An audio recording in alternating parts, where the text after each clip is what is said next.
somewhat unique and calls for a different kind of introduction. Who's gone off? Today we are canceling the apocalypse! Wait a minute. You ain't heard nothing yet. And this is? Lilu Dallas Multipass. Frankly, my dear, I don't give a damn. Houston, we have a problem. Have you tried turning it off and on again? Gentlemen, you can't fight in here. This is the war room. Now, where was I? Welcome to episode 133 of the Blokebusters podcast. I'm Paul, and today we're going to be talking about The Matrix Resurrections. And for this time out, I figured, why the hell not grab someone who'd never been on the podcast before? Because, you know, I just do that from time to time. And I decided to grab a guy by the name of Jesse from the Sudden But Inevitable podcast. How are you doing, my good sir? I am doing wonderfully, Paul. Thank you so much for having me. I gotta say right away, I have listened to Blokebusters before, so I am not just a podcaster, I'm also a podcast listener. Yes, not so long time listener, first time caller. But yes, happy to have you on. And of course, if anyone does wish to get a hold of me in particular about anything that we do talk about in this or anything else, you can go to Twitter, Instagram, or Facebook at Blokebusters. You can go to blokebusters.com, look at the website there, lovely. You can go to allportsopen.com and check out our network page. It's very nice there, a lovely group of guys and gals. You can email us, theblokes@blokebusters.com, or you can just yell really loudly at whatever you're listening to the podcast on, and potentially we'll hear you. I don't know. Give it a go. You never know. But yes, usually at this point we would dive straight into the film. However, I realize that I have never really gone into any details about my initial watching of the Matrix trilogy or anything like that. So I figured, so that we can actually give a proper review of this film, we should probably talk about what are, not everything, because that will take us way too long, but just a general overview of our thoughts on the original trilogy. So where did you stand on the initial trilogy before you watched this film? Well, I think that I am in that camp that is slightly more forgiving of the two sequels than most. This movie, the original movie, came out when I was 11, and I think I saw it when I was 12. I know it wasn't right away. I saw it on DVD, not in the theater. Right. But my dad was a big, video and audio nerd, so he was like, this is digital video disc. This is what that means. It's the coolest movie we could have on it. You have to let me show this to our son, and he did, and I loved it. And so when the sequels were announced, I was over the moon. I was like, okay, yes, give me more of the Matrix. I want more of that. It was the first time that I had ever seen those kind of visuals in live action. I had seen anime, as a young child, but I didn't really draw the connection between the two things as a kid. Right. And I just thought, okay, I'm seeing the coolest thing I've ever seen in my life visually. And, on top of that, it's got this cerebral layer that I can talk with my friends about. And so when the sequels are coming out, I think I was just the right age to eat them up, sort of regardless of their content. And that's not me saying I think that their content is not good. That's me saying that even if they were bad movies, I don't know that I would have not enjoyed them, but I did have a good time with them. There's probably some things that they failed at as far as what objectively quote unquote makes a great movie. But for me, I had a ton of fun watching those two movies in the theater. And I believe it was the same year that they came out. It was the first one came out in May and the second one was in November or something like that. They were back to back. I don't remember the exact dates. So.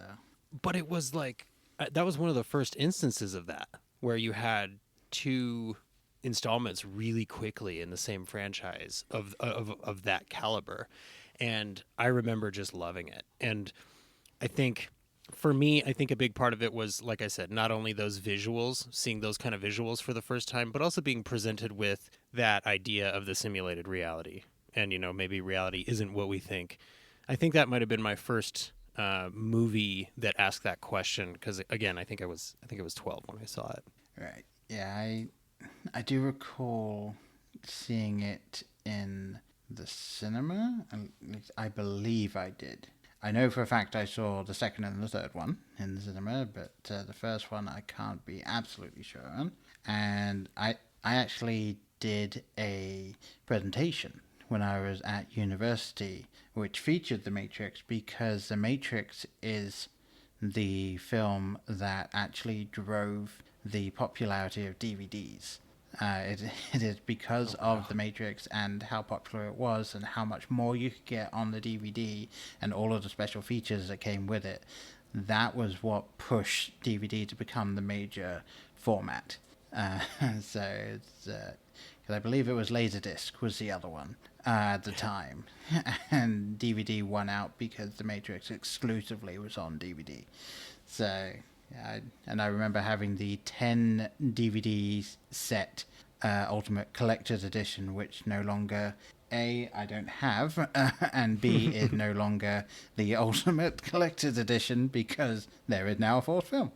But yes, I thoroughly enjoyed watching the second and third films. I was not really understanding where the hate was coming from. Yeah. I saw them as a continuation, but also a departure from the original, because the original is, like, you know, understandably, you could have it be a standalone film and just be by itself and everything would be fine. But they wanted to continue in the story and they wanted to tell more, and they didn't want to just repeat what happened in the first one because, you know, that's boring. So, yeah, and the MCU didn't exist yet, so there wasn't a way to do that and actually be overly good, you know, unless you're James Cameron. So, basically, yeah, I really enjoyed the second and third one. I didn't think they were as good as the first one. I will freely admit that, but I didn't think they were as terrible as everyone said. My favorite thing as well, if you're like, I know a lot of people have issues with the CG and how it aged, and especially during the Burly Brawl in the second one, where it is kind of rubbery, you know, as you watch it. It's not very well defined, which, given the technology at the time, you know, it definitely did the best it could. My favorite sort of hand-waving explanation for that is that what we're seeing is the Matrix attempting to render it, but it can't because there's too much. And that's not that hand-wavy. I mean, that happens in the first movie, right? When the helicopter hits the building, you see that wave go out in the glass before the glass shatters in the same pattern. And I think that's accurate, Paul. I think that's the Matrix attempting to render something that breaks its rules. Yeah, and obviously Smith is a virus at this point. Yeah, he is the thing that he explicitly stated that humans were. So, like, he's doing something that is completely breaking the code of the Matrix, so it's understandable that it's unable to render it. Now, obviously, and that is something that you can also just be like, yeah, but the CG, at the time, the CG was not capable of doing photorealistic of that scale. Like, with that, like, they would have had to have rendered that fight for a solid 2 years with the technology they had at the time to make it even close to what you can get now. So, yeah, I'm always willing to give that a pass because I appreciated what they were trying to do. And either side of it, you know, they had actual people there as doubles for Smith, and they did it very well. And then it's just the actual fight that got very rubbery. So yeah, I'm fine with that. But yeah, I will admit that when I heard they were doing this one being The Matrix Resurrections, I was a little apprehensive. I heard that it was happening. I heard that Lana was doing it, but Lily wasn't. And so I was like, okay, is there a reason for that? Like, what did Lily just put her foot down and say, absolutely not, I'm not touching this with a barge pole? Like, what happened? It wasn't until recently that I kind of looked into it, and it seems that Lily basically was just like, you know what, I'm fine not coming back to this. And she was also busy doing something else at the time, so she actually couldn't direct it. And Lana apparently just kind of had the idea for this after losing her parents and a friend in 2019. So like this kind of came to her, and I can see this as being a like, I'm bringing back the characters that I know, and Yeah, delving back into that. So I don't mean to interrupt, but I think that no, go ahead.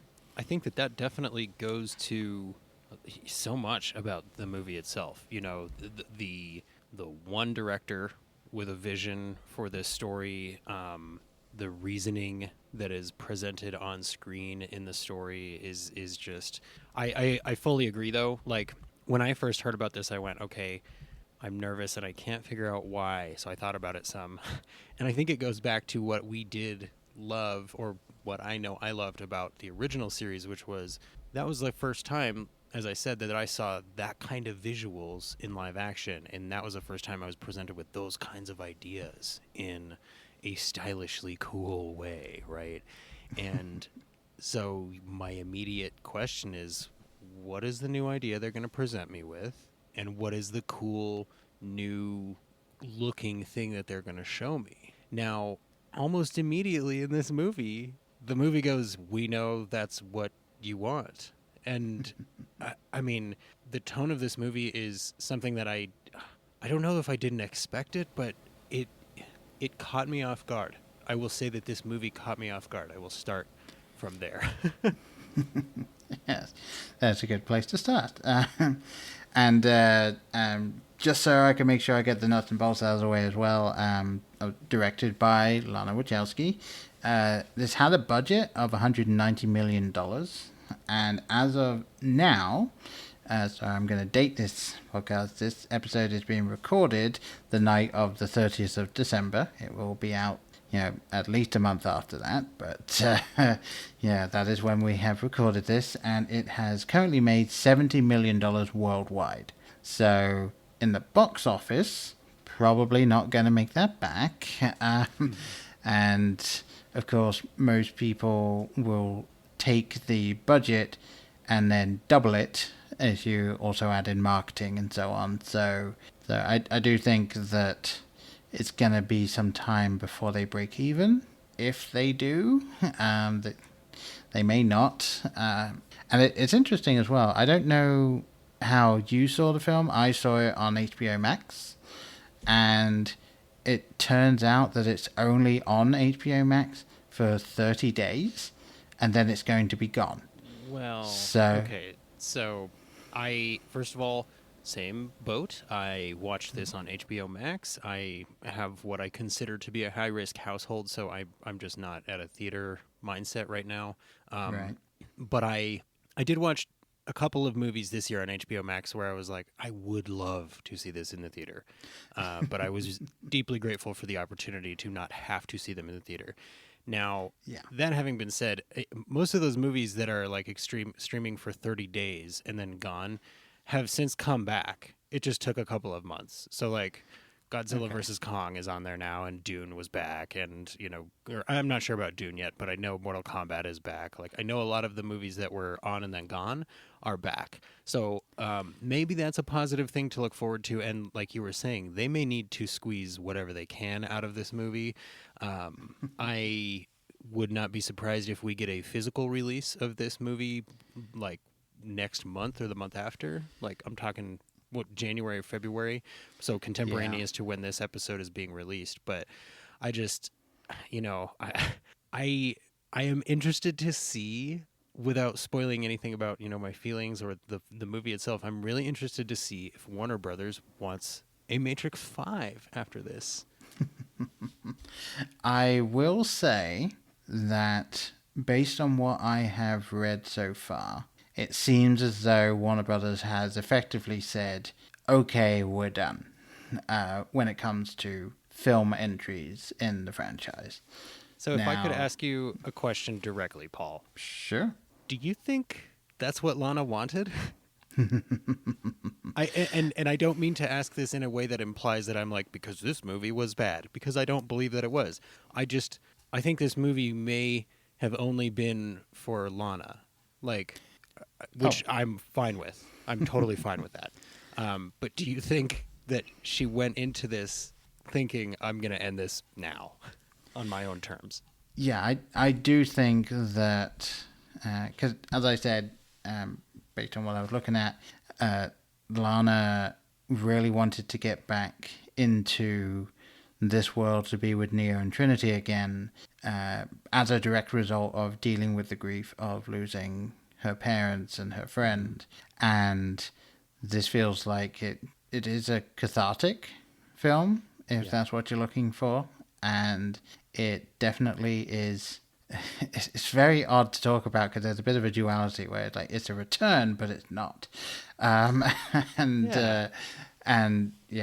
feel that this entire film was, we've come back, but that's it. Like I can see how they would technically be able to make more, because obviously they made more after the original Matrix and they were able to follow through with it. However, if you were to make more after this one, and we'll get into the spoilery talk in just a minute so that we don't have to keep dodging around it. But yeah, if you get into a sequel after this one, it will literally be the thing that this film takes the piss out of in the opening 30 minutes.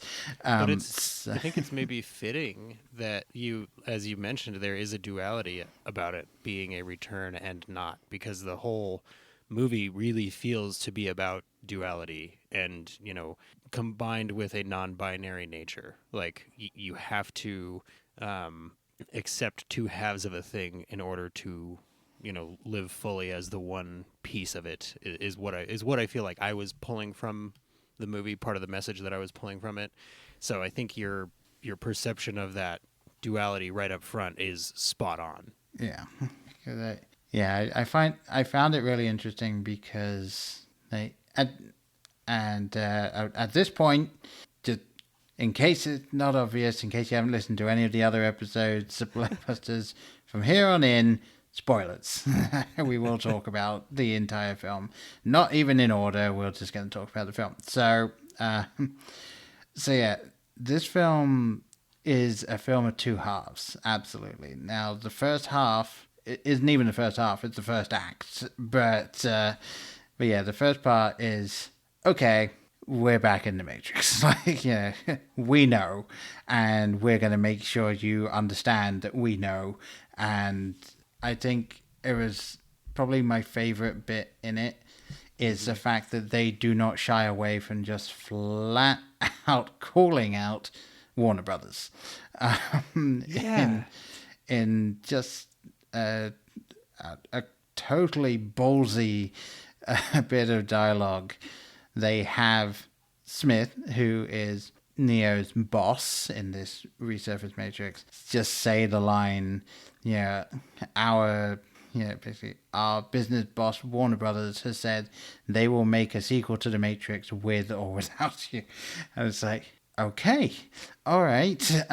I wonder if that was a conversation that happened in real time. It has to have been. I mean, that has to be, because to me, that's the only reason to set the whole thing up in such a, pardon my use of the term, but in such a meta way, right? Like, why else put that scene in there, and why else have him working essentially the same job, but in a different industry as the original films, right? Because there's, and they do get into it because they do have to explain to us, the viewer, like, okay, how did they get him back in? Because the thing about him is that he doesn't need to be there. But I feel like that context has to be, it has to be the basis for like most of the movie, right? Like for the impetus for the movie being made, because it feels so, like Warner Brothers wouldn't allow that through unless it were true, right? Right. Yeah, it's like, I mean, unless Warner Brothers has a like a self-aware bone, and it was just like, yeah, sure, like what the hell, why not put it in there? Like, yeah, either they are the most game company that I've heard of, like in that regard, or it genuinely happened and they just didn't want to fight that fight because they wanted the film to be made by one of the original directors. So, like, yeah, either way, it's quite interesting. And one thing I did find kind of fun is they really did dive straight into it, because I believe that the company that he's at, like Metacortex, that is the same company from the original film. Yep. He's just now he's a video game designer for the company rather than just being a programmer at a software company. So like it is kind of fun to see. Like I'll be perfectly honest, like regardless of everything, the second I saw Keanu on screen as Neo again, well, as Thomas Anderson again, like it was really just like a wave of nostalgia there. Yeah. Like, yeah, it's clearly, yeah, obviously he looks older because he's older. Yeah, and I can absolutely buy that he was only supposed to be, let's say, 20 years older in this one. Cause, I think that's actually a really cool little point, is that they went, in the real world, it's actually been closer to 60 years. But, for us in the real world, it's only been 20 years. But if you ask people, it might feel like it's been 60 years, since The Matrix came out. The last couple of years have felt like 5 or 6 years, just in themselves, I think. So it's a nice extra meta level of, commentary on time there, and how time can feel different depending on your perspective. Yeah, absolutely. And that actually is one thing I kind of wanted to talk with you about. So, and obviously just towards the end of the film, as we find out that they have been genuinely resurrected. They were revived from death and rebooted and, I guess, recreated to some extent, like, yeah, augmented. Like, we see something happening, but we don't know what. They were kind tinkered with. Yeah, it felt very Dead Space-esque, actually. Don't know if you have played or have seen people playing those games, but like that kind of visuals felt very much like that. And so it's like, okay, yeah, they have only really aged 20 years when it's been 60 years. But it's like, how did you feel about the entire thing, of the fact that they were literally resurrected from death?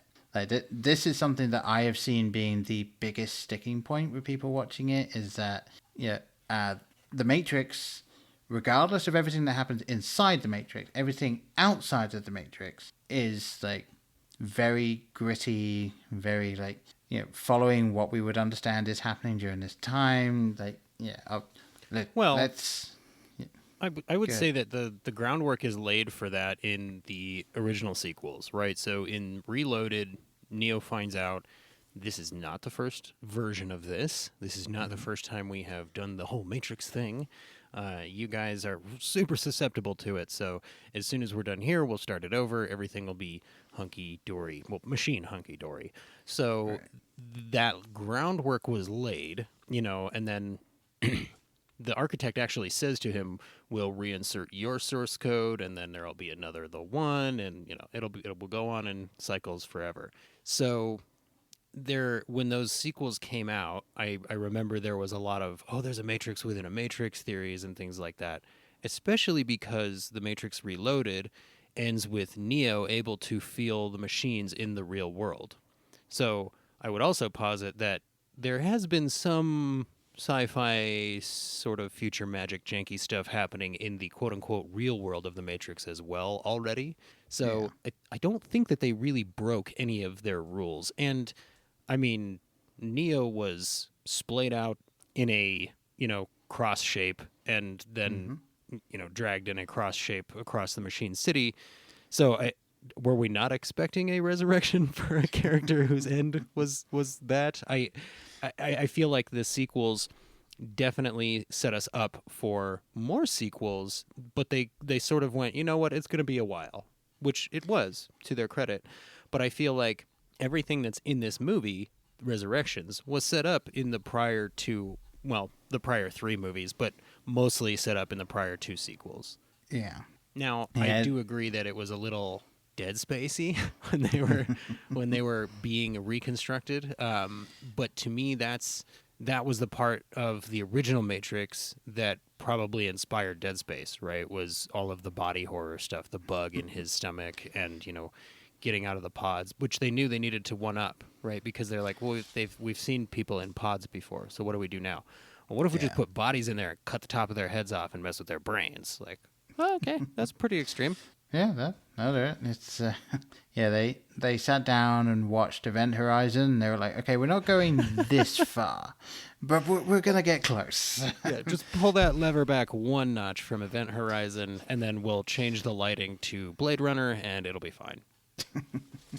Yes, and go with the quick edits from Mass Effect when you get the Protean beacon flashes, and there we go, perfect. It was interesting because I was kind of expecting there to be a quite literal Deus Ex Machina moment where it's like, okay, here's how he's back. Like, there was a backup of Neo's brain when he went in, that was saved somewhere, and then it was like that was then put onto a different body. And then I was kind of expecting, because obviously in the Matrix, when you go into it, you see yourself, however you see yourself, that's who you are in the Matrix. Right. So I was expecting them to resurrect something that was going to happen in the original Matrix, but didn't, where Neo was going to be visible in the Matrix, but it's going to be someone else's body, like when it's in real life. And they didn't do that, which I thought was odd, because that felt to me like the logical step, but obviously they wanted to literally resurrect him. I don't know. There's also something, I don't know if I would call this a nitpick, but there's something about, like, you started building an AI-powered, like, mini Matrix module inside the Matrix, and the machines that were in charge of you weren't like, okay, that needs to stop. Like, that's a little... But I gotta agree with that. I was sort of like, okay, there's gonna either be I'll say like 8 minutes into the movie, I was like, oh, I know who the one is now. I thought it was gonna be one of the new characters through all the marketing. I was like, oh, they're really setting me up to like think it's all about Neo and Trinity again, but it's actually gonna be one of these new characters, and they're gonna be the one. And then like 8 minutes into the movie, I went, oh, nope, Trinity will be the one at the end of this movie, which I'm okay with. Usually when I can do that, I get upset, but I don't know. There was something about it where I was like, that makes good sense to me. I'm okay with that, I think.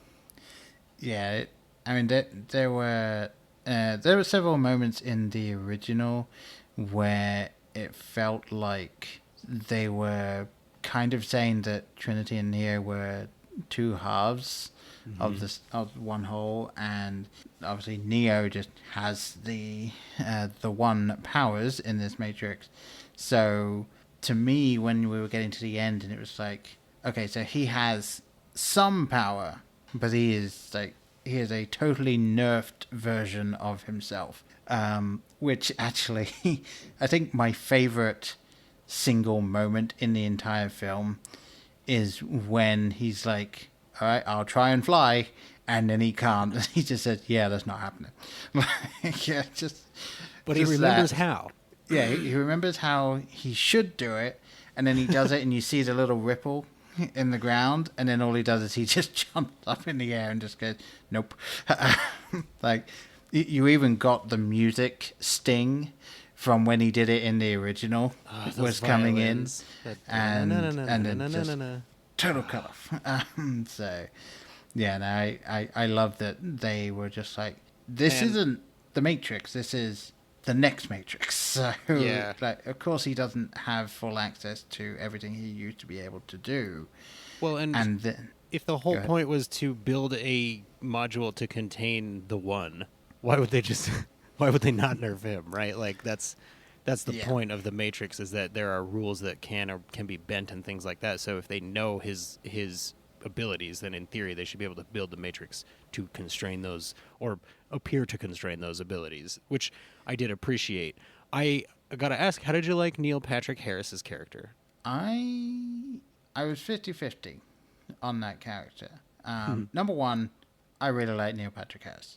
Yeah. So, yeah, to steal from the Cinema Sins / Cinema Wins thing, Neil Patrick Harris is always a win.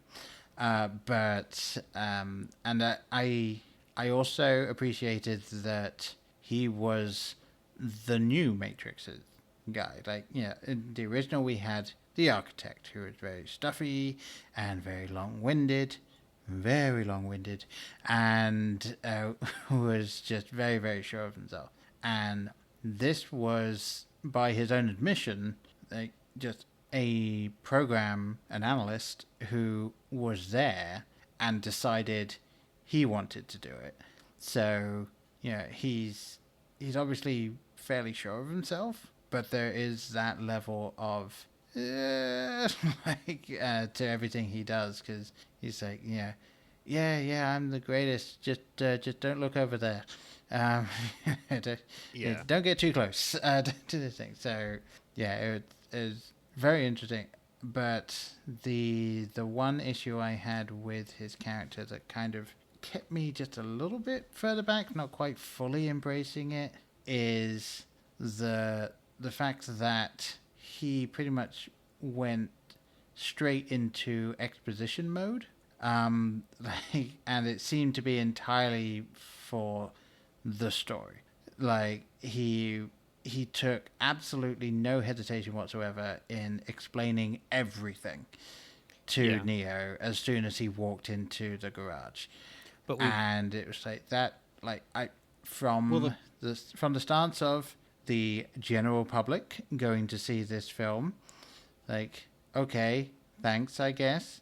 However, I can't imagine anyone went to see this film who hadn't seen the previous film, so they should be aware that there doesn't need to be a huge amount of hand-holding in these films, because there wasn't previously. There was a lot of talking about a lot of different things, but very, very rarely was there just, here is, for the next 5 minutes, here is literally every single piece of backstory you need to this Matrix. But they did do that at the end of The Matrix Reloaded. So the machines, and it is sort of like it was the answer to the end of the war originally for the machines, was to put all their cards on the table with Neo and go, all right, what do you got? Here's what we got. Because we can't answer the Smith problem. So we need human input here. What do you think we should do? So you could argue that it's already been demonstrated to the machines that they can, maybe humans are the only enemies they can negotiate with, like reliably, or say, hey, if we show them, quote unquote, some goodwill here, then they'll be willing to negotiate. But I agree that especially for a movie of this length, there were quite a few number of scenes that were like, here's how things work. Now, we might have needed that if we had never seen this before, like you said, if we hadn't been to the world of The Matrix. And it sort of indicates to me, based on the numbers, that only people that really liked The Matrix saw this movie at all. So I think you're probably right there, Paul. It's something that I feel, if it had done something, like, because, that scene in the garage where he is literally laying absolutely everything out. He's talking about how, hey, I used your bullet time against you, which again was another bit of a meta name nod, because obviously nobody in the entire trilogy refers to what Neo can do as bullet time. Right. That was the name of the process that was used to film those moments. So, again, just another little like, see, but yeah, like that entire scene where he is just being like, okay, so here's how agents work in this one. Here's exactly what I'm doing to keep you in place. Like, you now can't move as fast as I can. I was anticipating that by the end of the film, you would have seen Neo actually being able to speed up. Like, you'd see him just getting a little quicker and a little quicker as it was going on. And then at the end, he just sort of broke through that. Now, obviously, at the end, they had Smith do that. And they even have a line of dialogue where he says, like, Tom and I are very similar. And there's so I think that they were trying to say that Neo probably could have done it and would have been able to do it in the original Matrix, but this is a new one. Although that is my biggest question from this film is, where the hell does Smith come from? Yeah, so as a my question was going to be, why? Wow, that is a good question. Where does Smith come from? But my question was going to be, as a Star Trek fan, I was like, okay, so the solution here will clearly be that Neo goes, hey, I actually built my own Matrix, which would have been foreshadowed by the little module that he built at the beginning, right? Yeah. And I trapped you, the analyst, inside it without you knowing by swapping my mind with your mind in the real Machine City. I was like, okay, here we go. This is how it's going to go down. That didn't happen. You're right. So Smith, like our new Smith, I was under the impression that appearance came from Neo's module, but you're right, because that's his boss. So, like, why would the machines actually, like, reinsert that code? Or are we just to assume that part of the one source code that is contained within Neo contains that the source code anomaly the anomalous source code for Agent Smith? But the first two sequels specifically dealt with that substrate question, right? Can a machine intelligence that only exists in the Matrix, like an agent, right, which has no real body in the real Machine City, what if that took over the body of a person that was jacked into the Matrix? And that happens. Smith takes over that guy's body, and then he, goes into the real world and fights Neo in the real world. And man, I gotta go watch the Matrix movies again after we're done talking about this, because that scene is great when it's like Neo's all blindfolded and there's the gun. Yeah, but that does raise that question of, where did he come from? Is it because there was leftover code in Neo, or was it because that machine existed somewhere in the Machine City? I don't have an answer to that question. Paul, do you have an answer to that? No, because if we pass through what we saw in the original trilogy, Smith had entirely taken over everything that was in the Matrix at the end, and then he was purged by the Matrix because they were directly linked into Neo. And wibbly wobbly timey wimey, I actually don't know because they don't actually explain that bit. Neo allowed himself to be copied over, thus canceling out the source code. Something like, if Smith is the opposite of Neo and then they merge, then -1 + 1 = 0, correct? Something along those lines. And then the original Matrix used that, like, maybe because they were directly connected to Neo, who then had the code, they were able to use that to insert the antivirus, and then so on and so forth. So what is supposed to have happened at that point is that Smith has been purged from the original Matrix, and then they're going to, rebuild, remake, etc., etc. Now, what appears to happen in this film is Smith in the film originally as the boss isn't Agent Smith. It's when he picks up the gun that he turns into Agent Smith. So was there a single piece of that code, like, left over, having somehow survived? Because Wow. as Smith says in the original trilogy, like, yeah, he wants to get out. He wants to just kind of, Paul, he wants to be. So this maybe he is just totally is. on me. I don't know how I, as the host of Sudden But Inevitable, have missed this, but the answer is because Smith is inevitable. Anywhere Neo is, Smith will inevitably arise. That's the point he was trying to make to Neo. Like, he's the opposite of Neo. So if Neo is there, Smith will exist.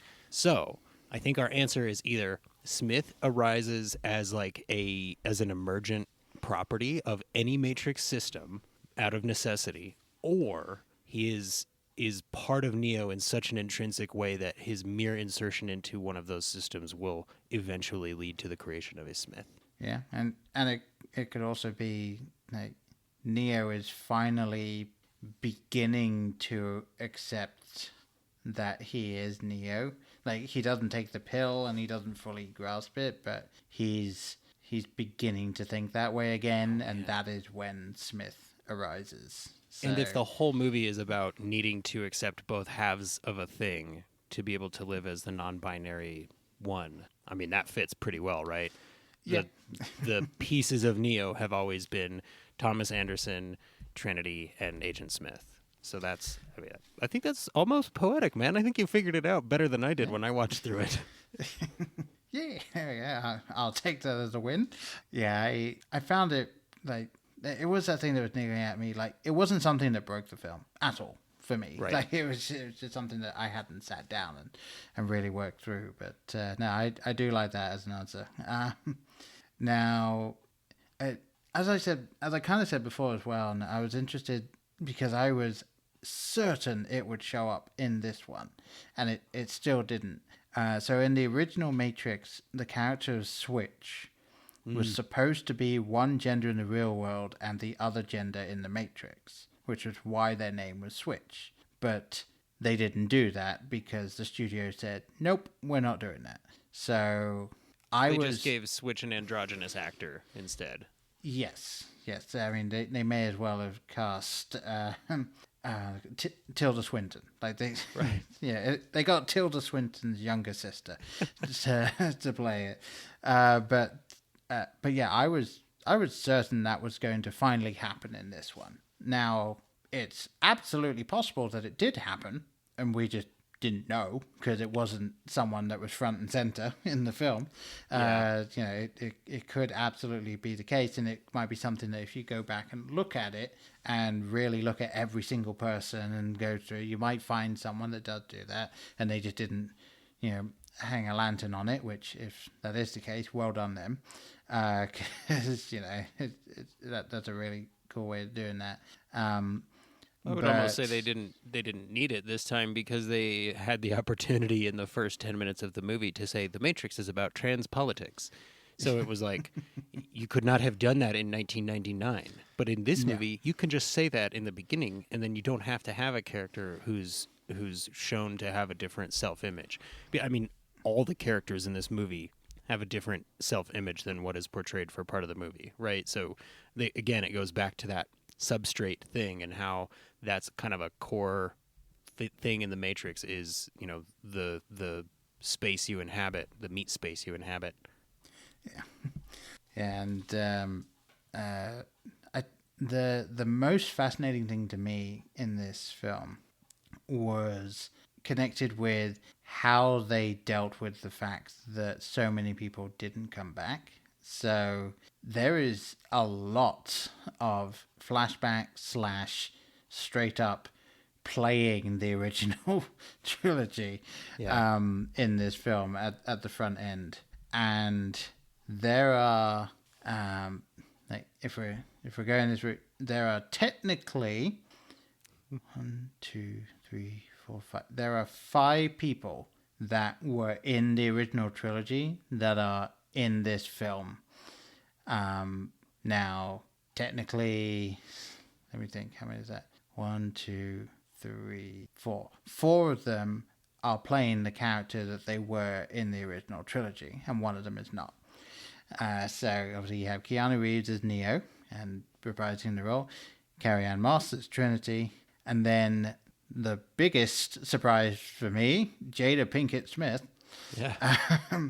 Like that, I kind of appreciated that they just picked Niobe, and it was like, all right, yep, she's still here, she's back, she's running IO now. So yeah, I enjoyed that she was in it, and they actually had her in, I would argue, fairly good makeup in this one. Like I felt that it was, it wasn't as bad as you've seen in a lot of films where someone's like, let's slap some makeup, let's Back to the Future their faces.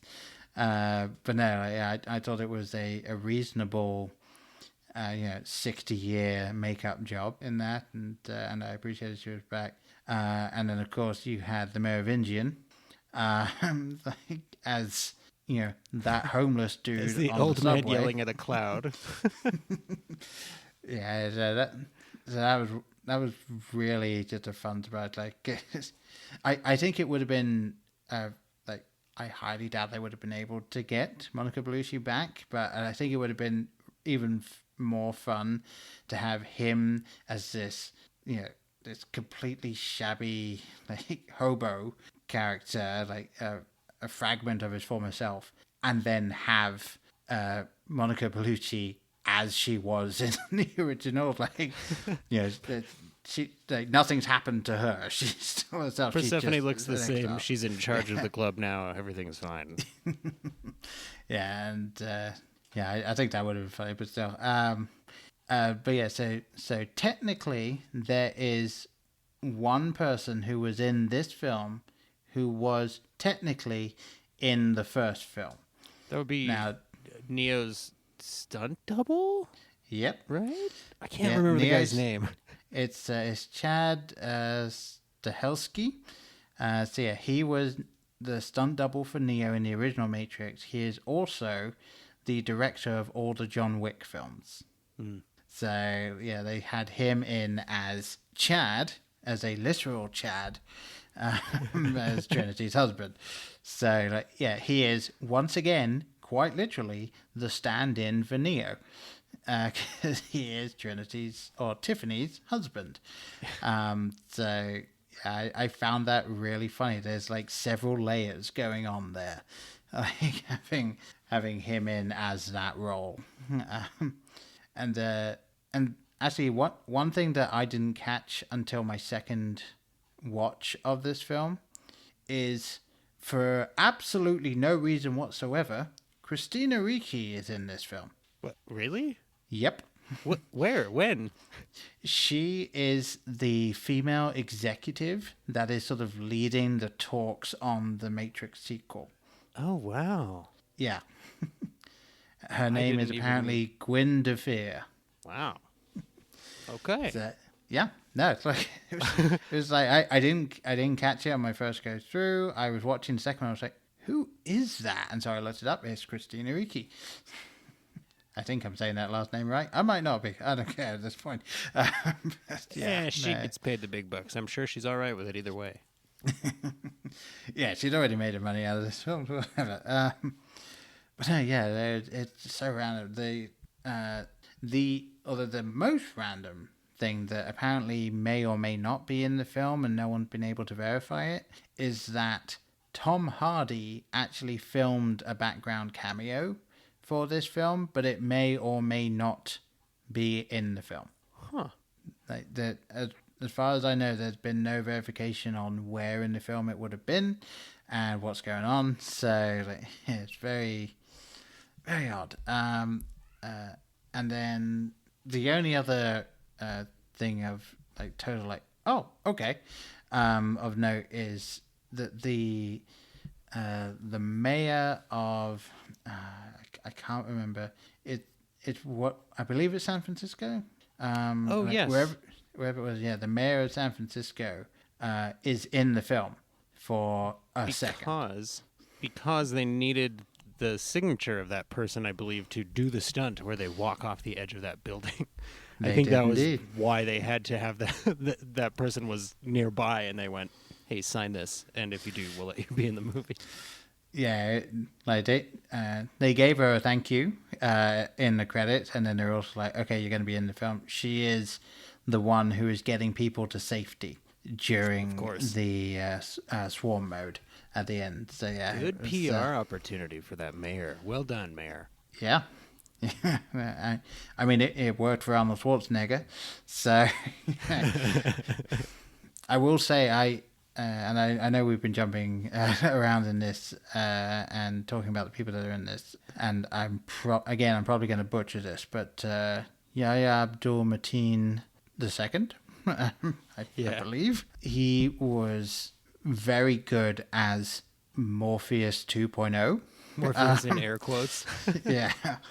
Yeah, I found it really interesting that he plays the Morpheus that Neo programmed. Yeah. So like it's Morpheus as Morpheus probably saw himself. Well, and but it's Morpheus mixed with Agent Smith because it's again, Neo needed all of the pieces around him to become the one, right? So he had to have a Morpheus and he had to have Smith, but he didn't really know how to communicate that to his module. So he just went, give me a Smithius and it will be fine. I'll be honest, I was going in like, come on, man, you got both of these guys, but you didn't get Lawrence Fishburne. What's going on? And then it became apparent to me that it was that substrate thing. It was part of the point to be like, oh, because that's not even what he actually looks like. Like there are so many layers of body image and self-image and, you know, inhabiting different substrates in this movie that it sort of doesn't matter who we put in any of these roles. I bet you that Lana went, it doesn't matter who's in any of the roles, but I would really like to work with Keanu and Carrie Ann and, you know, these people again. And then other than that, we can hire whoever we want, and that will make the movie cost less, I think. Yeah, probably. I do know that they did reach out to Hugo Weaving to play Smith again, and frustratingly, because obviously that would have been the perfect trinity to get back, he was tied up in filming other things, so he was unable to do it. It wasn't that he didn't want to, as far as we know.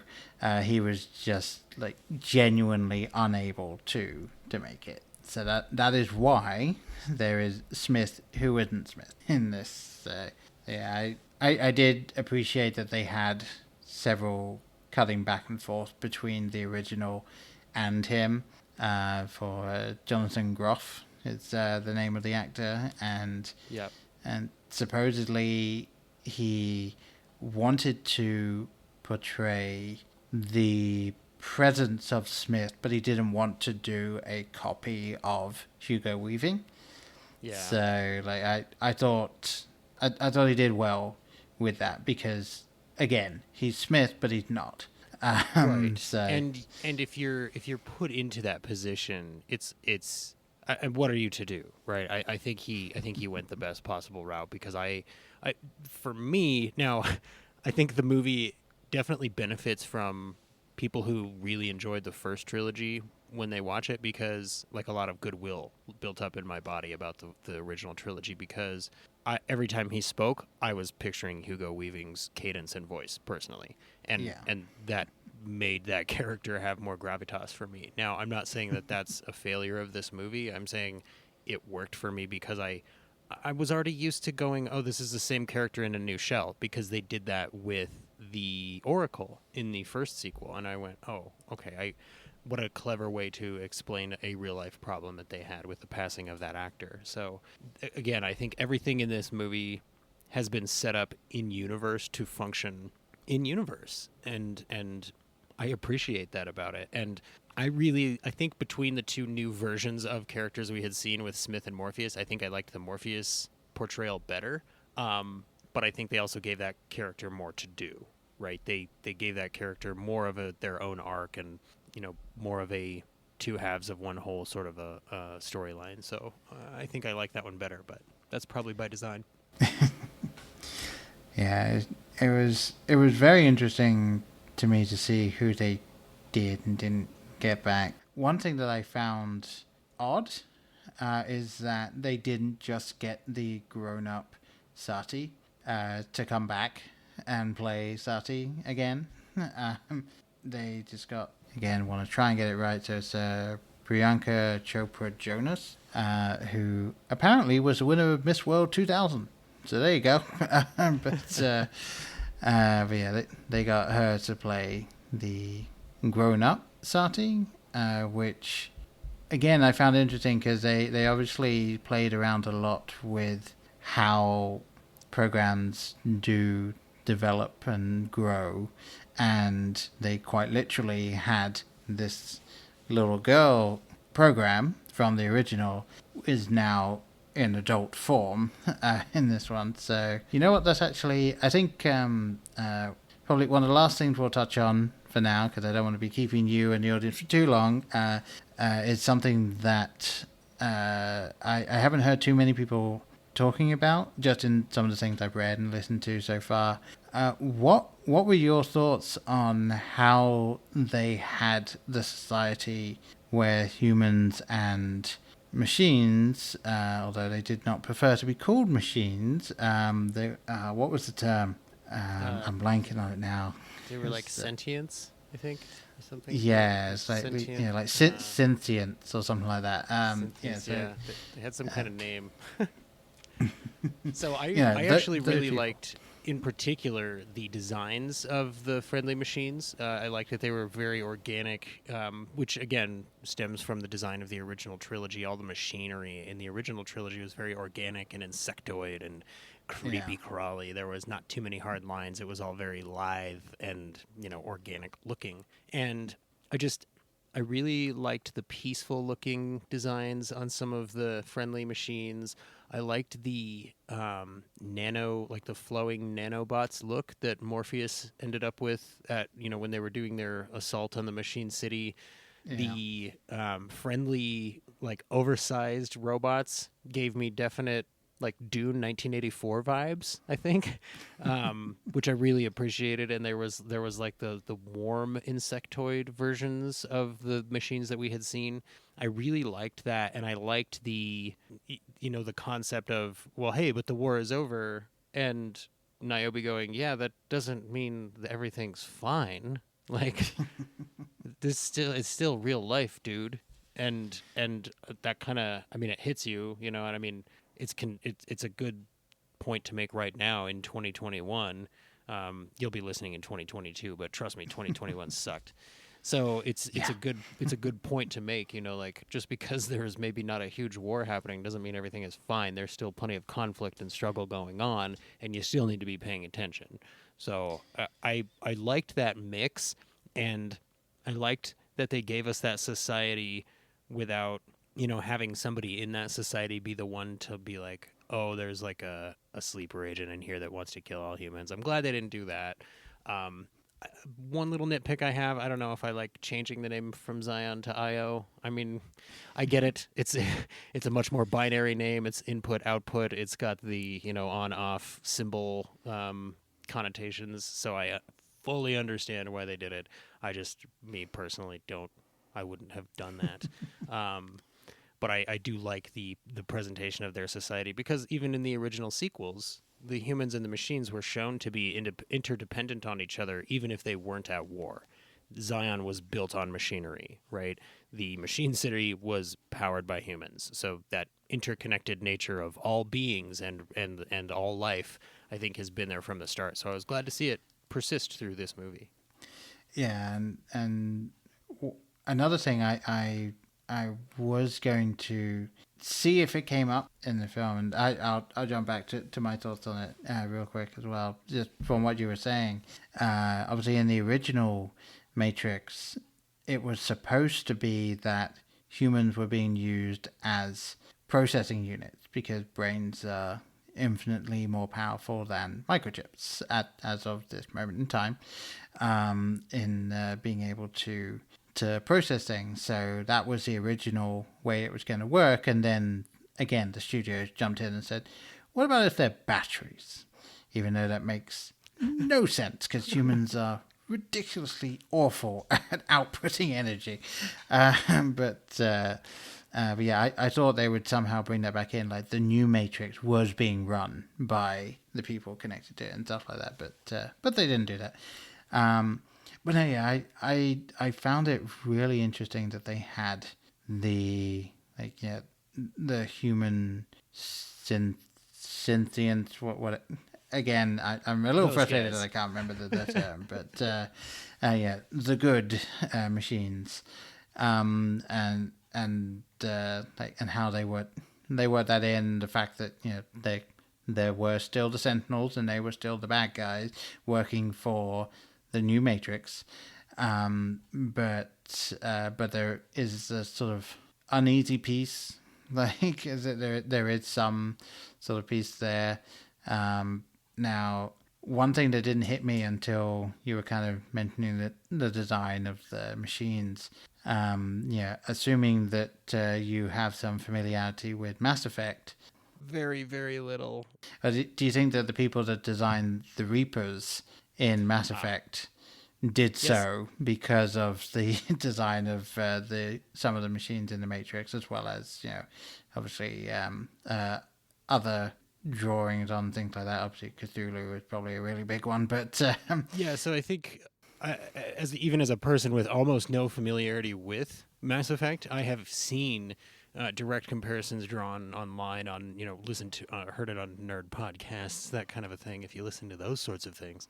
And that's actually a great point, that insectoid / tentacled form factor of those machines really fits that eldritch horror feel that you get if, by realizing, oh, you live in a dream world.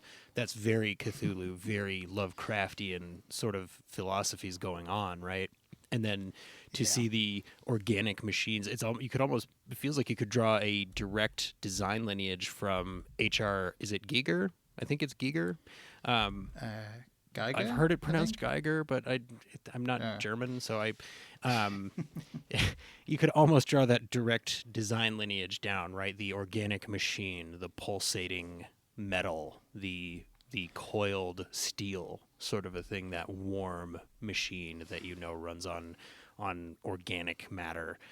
There's goo in this movie. There's goo in the Matrix, right? Like it's that melding of organic and machine that really provides that body horror / substrate / two parts of a whole. I mean, as you said before, Paul, there are so many levels in this freaking movie. Like, papers will be written, and papers were written about the original Matrix trilogy. So I'm sure there will be no shortage of analysis for this movie. Yeah, I mean, I remember listening to all 4 of the commentary tracks that were available for the original Matrix when that came out, and I think 2 of them were theologians and physicists and so on, discussing the different things that came up from that film and how it changed their field, how some of the things that are in there were drawing off of that stuff and really going into all of those different things. So yeah, I do think that there will be options for that with this one. As well as, I mean, if they're really going to lean into it, they could even have a Deadpool commentary track for the first 30 minutes of this film, because it would be very fitting. Just, I mean, they're effectively doing all of the Jay and Silent Bob Strike Backs look directly to camera, for the entire opening act of this film, because it was very much hi, thanks for watching. Anyway, back to the film. Yeah, and for me, it's one of the first instances, I think, where I've watched a movie, partway through it gone, oh, I don't think this movie is aimed at me, and then gone, I'm fine with that. Now that I understand that, I'm going to watch the rest of it anyway and see what I can get out of it, because the first movie wasn't necessarily aimed at me either, right? It was aimed at as wide a possible audience so that they could get the movie made. And that's fair. Yeah. This, I think, is almost pure auteurism. Like, this is Lana's movie for Lana. And as a person who creates a thing, I'm not saying that I'm a Hollywood movie maker, but as a person who creates a thing, art will, at its base, always be partially and most probably primarily for the artist. And I think most artists would agree with that. It's an act of creation for ourselves. So for Lana to go, I'm going to make my Matrix how I want it, and I will tell people that that's why it is the way that it is, I think is admirable. And I've seen it referred to as IDGAF filmmaking at its finest. Yeah, it's fairly accurate. Yeah, and, yeah. I've always said, whenever anyone else, like when it comes to this podcast, absolutely, the reason that I make this podcast is that I enjoy making it, and I enjoy having these conversations with people. And as soon as I no longer enjoy that conversation, this podcast will draw to a close. However, the fact that people are listening and engaging and so on, like it's awesome. And yes, thank you everyone out there that is doing so. But yeah, this film very much feels like Lana was just going like, okay, I'm diving back in with this one, and it's like, and then I'm done. Like, this, and especially like thinking back on it now, like understanding where she was coming from with this film, like why she jumped in, why she made it. Like, I can definitely see a lot of the opening of this and a lot of the ending of this being like trying to get over the grief of losing someone and bringing back someone from the past, but then working to move on.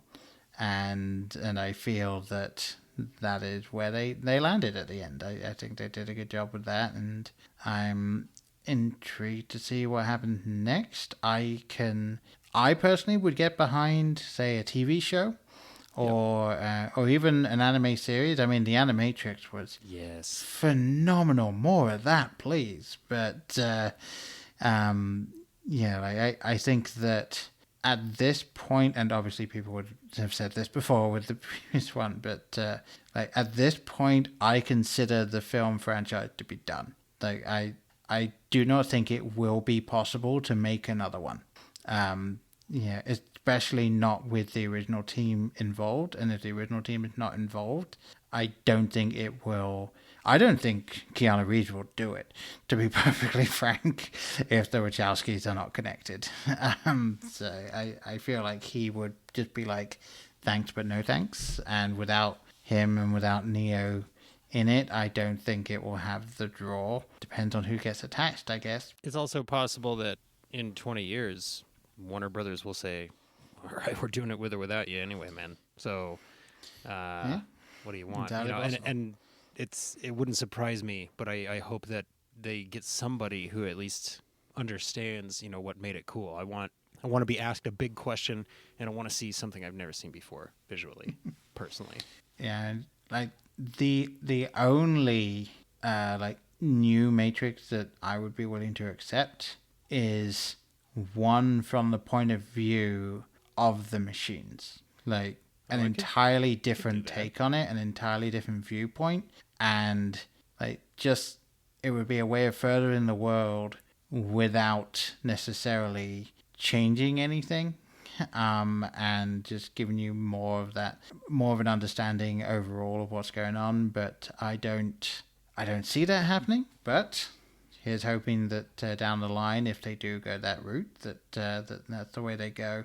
Because I mean, like at this point, this film made fun of the idea of anyone coming in and saying we're going to make a sequel to The Matrix.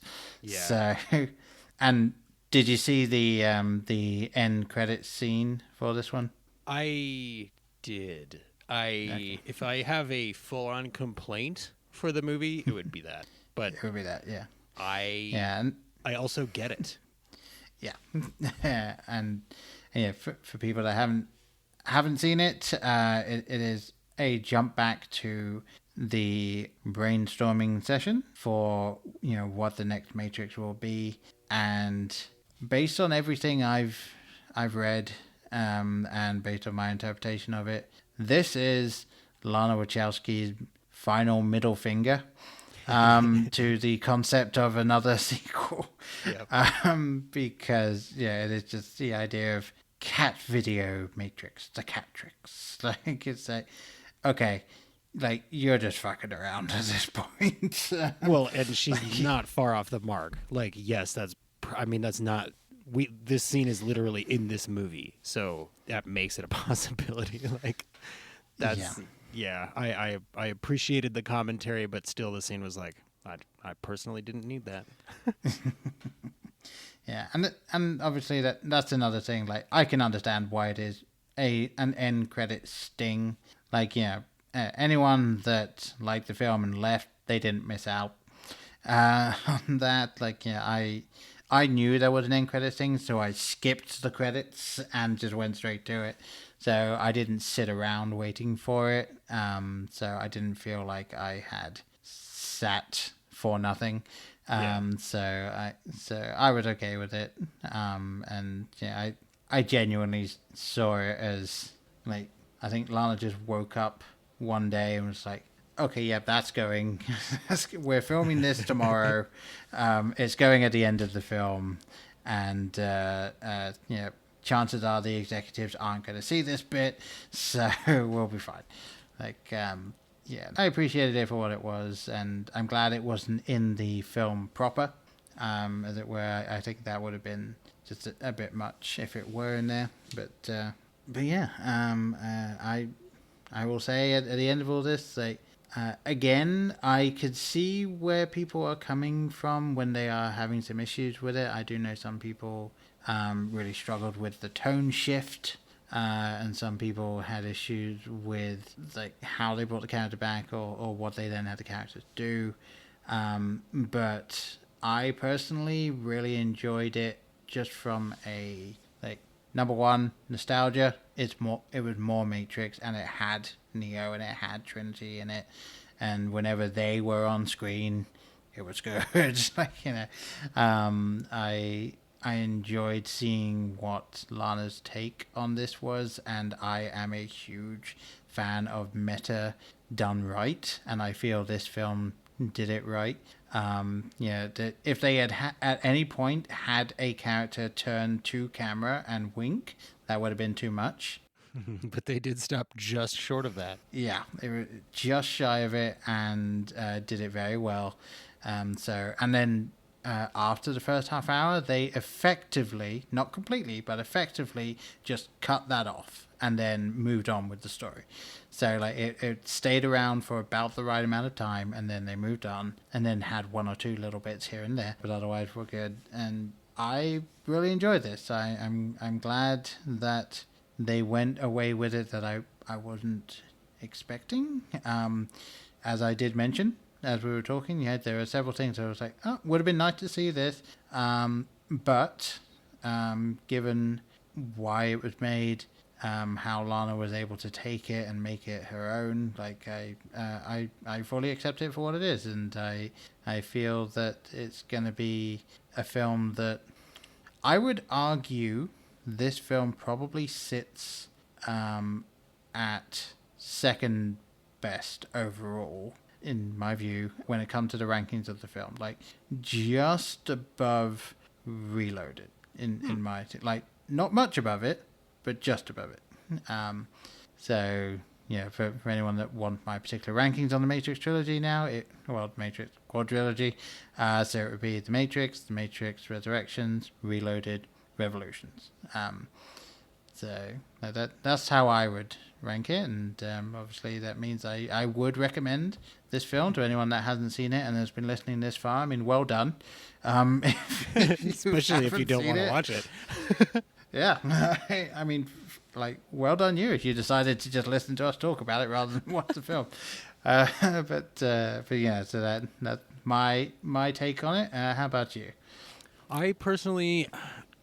I can't, Paul. I'm sorry. It's The Matrix, and then it's The Matrix Reloaded, because The Matrix Reloaded showed me 100 Agent Smiths fighting Neo. It showed me Neo flying in a convincing enough way. It had that showdown in the chateau. It had the crash on the semi-trucks. It had the highway chase. There's so much fun in The Matrix Reloaded, and I go based on how much fun I had.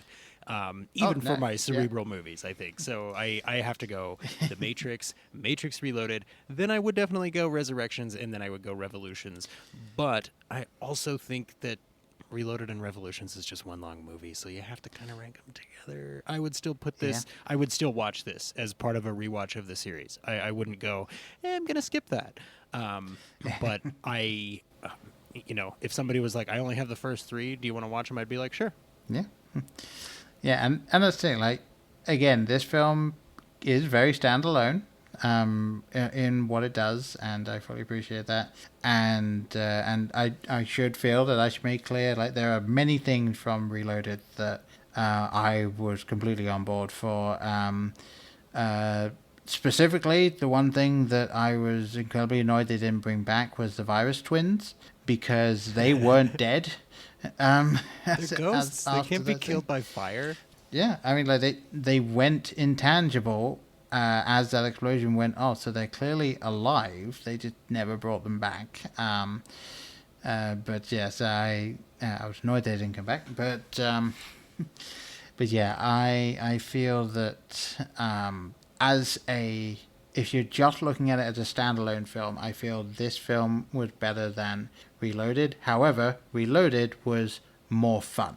I will agree with you there. So yeah, that's why I was saying this film is just above it as a standalone film. But yeah, I think we should probably leave it there, even though there's definitely more we could talk about. I think I covered sort of the main things I wanted to touch on, including one or two things that I haven't heard too much about myself. So yes. But yes, thank you very much for coming on and talking with us about me. Great to have you on. So why don't you tell people where they can find you and the sort of things that you'll be doing roughly about the time this thing comes out? Absolutely. Thank you. First of all, I have to say thank you, Paul, for having me. I have had a lot of fun talking about The Matrix Resurrections with you, and I'm sure that we'll be able to find something else that we have common ground on in the future to talk about. I, of course, as Paul has mentioned, am the host of a podcast called Sudden But Inevitable. If you don't recognize that phrasing, it comes from a little TV show called Firefly, which is, of course, maybe the most famous space western ever. The impetus for my show is that I had a friend who was watching The Mandalorian with me, and he was going, "Isn't this cool?" And I went, "Yeah, but it's pretty much Firefly with a new coat of paint on it." And he went, "Well, I've never seen Firefly." So I started a podcast, made him watch Firefly, and then subsequently the movie Serenity. And when that was over, I thought, okay, I've got him into space westerns. What else can I get him into? Oh, anime. So I made him watch the original Cowboy Bebop, and now he's a fan of that. After that, we're started to cover some other sci-fi movies until we get to our third season, which will be starting basically the same time this episode comes out, in which we will be covering the live-action Cowboy Bebop. Very divisive series. It has already been canceled. That is why we figured it would be perfect for us to cover. We do single-season space western shows kind of, by design. So we're covering Cowboy Bebop now, and we would love it if you would check out Sudden But Inevitable on your favorite podcast player. If you want, you can get a hold of me directly on Twitter at SuddenBut. That's 1T. You can find me on Instagram at Sudden But Inevitable Podcast, or you can send me an email at jbaileypod@gmail.com. I think the easiest way to find me, though, is to just Google Sudden But Inevitable. We will pop up, and if you like Firefly or Cowboy Bebop or Highlander or Space Sweepers or Slither or Donnie Darko, these are some of the properties that we cover. We're a sci-fi rewatch podcast. Come check us out. Once again, thank you so much. I've had a lot of fun, Paul, and this is not kind of how I thought my Thursday night would go. So I'm very grateful for having been able to spend some time with you. Thank you. Oh, no problem at all. And definitely I'm going to have you back, and I'll have to squeeze myself onto one of your podcast episodes at some point in the future. Absolutely. But yes, once again, just to rehash as well, so if you want to get a hold of me about anything from any of these episodes, just search Blokebusters, you'll find it. Make sure that you tick that box that says, no, I didn't mean Blockbusters, I meant Blokebusters. We're on Twitter, Facebook, Instagram. Twitter, I will admit, most active on. Instagram and Facebook less so. You can email us, theblokes@blokebusters.com. You can go to blokebusters.com. You can go to allportsopen.com. Check out all the things that I just mentioned and more. We do have a Patreon. If anyone does wish to help out at all, even just $1 a month will help keep the lights on. It would be very much appreciated. And if more people do decide to jump on, maybe I'll shove more stuff on there. But as of right now, it is a very bare bone thing, I fully admit. But here's hoping. But yes, one last time, thank you very much for coming on. Really appreciate it. Hopefully we'll have you again soon. But until then, with all of that being said, I've been Paul. And I have been Jesse from Sudden But Inevitable. And we'll see you next time. Bye. In case I don't see you, good afternoon, good evening, and good night. Hang on a minute, lads. I've got a great idea. Louis, I think this is the beginning of a beautiful friendship. You're still here? It's over. Go home. Go.